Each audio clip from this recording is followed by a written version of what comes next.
Hey there. This month is the month of July. Happy July, and the Nourished Body's focus is going to be on glute strength. So glute strength is hugely important, not just because July is a month where most of us have our tush out a little bit more than usual, but it's really important to keep the glutes strong and healthy because they support your hips and your back. So if you are in need of some support for either of those areas, then it's important that you get your butt working.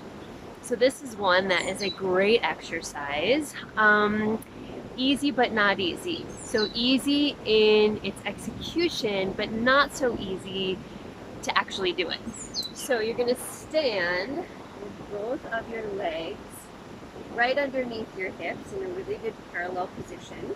I'm on a little bit of an uneven territory, which is fine actually, and good to sometimes train on uneven ground because it makes those small muscles kind of wake up.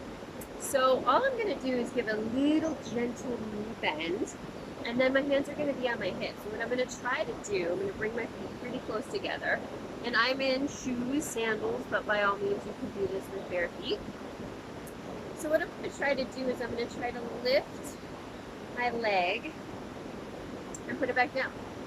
And that doesn't seem that challenging, right? Lifting the leg and putting it back down. But what I'm doing, and you can kind of see the tree behind me as a good gauge, is I'm trying not to wobble side to side. So I'm trying to take as less weight shift into one side as I possibly can. So I'm going to try to do my left leg again. I'm going to try to stay pretty straight without too much shift as I lift, and I hold.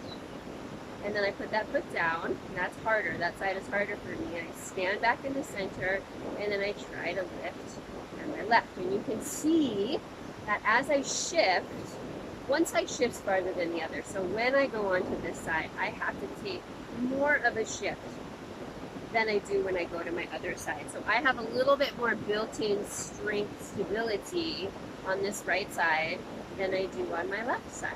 Okay, so that's one, and that can be a prep for this next one.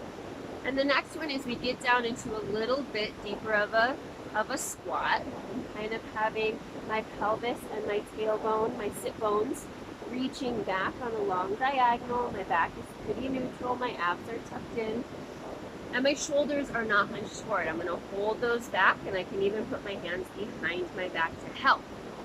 And so again, without too much shift, you're going to pick one leg up again, and you're going to reach it out to tap your toe and then bring it back in.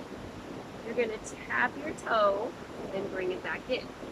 And yes, you may wobble like crazy on your other leg, and that's okay. That's what we're doing this for, so we get this hip and this glute to really fire, yeah? And so we're trying to do it with as much quietness, we'll say, as possible. And then we put the foot down and we try the other side. So back in the center, both legs weighted very equally. Now I'm going to take a little more weight on my right. Try not to shift too much over. I'm going to pick a leg up. I'm going to tap it out. And I'm going to bring it back in. I'm going to tap it out and bring it back in. And I want you to sit into that hip. And a key component here is to really keep hip over knee over foot. So we're not going to allow the hip to sway too far out, and we're also not going to allow that knee to go anywhere. We're going to keep this really stable bone position we got going on. I'm going to do two more. And that's the amazing sound of the river behind me, if you're wondering what all that commotion is. The river is flowing, and so am I. Okay, put that foot down. Both legs equally weighted. Go ahead and come to a nice tall stand. There you go. Enjoy those.